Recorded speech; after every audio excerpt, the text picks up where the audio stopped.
সালামু আলাইকুম। স্বামীৰ প্ৰতি অকৃতজ্ঞ নহবা।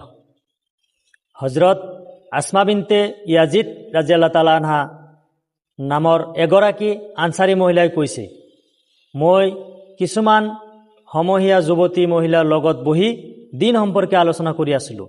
এনেতে ৰাসূলুল্লাহ সাল্লাল্লাহু আলাইহি সাল্লাম আমাৰ মজলিছৰ কাষেদি যাওঁতে আমাক সালাম জনাই কৈছে, তোমালোকে তোমালোকৰ মৰমীয়াল স্বামীবোৰক অৱদান ৰাজিক অস্বীকাৰ কৰাৰ পৰা নিজকে বচাওক। তোমালোকৰ কোনোবাই অবিবাহিত অৱস্থাত মাক বাপেকৰ ঘৰত দীৰ্ঘকাল কটাইছিল। ইয়াৰ পিছত আল্লাহ তাআলাই তেওঁক এগৰাকী স্বামী আৰু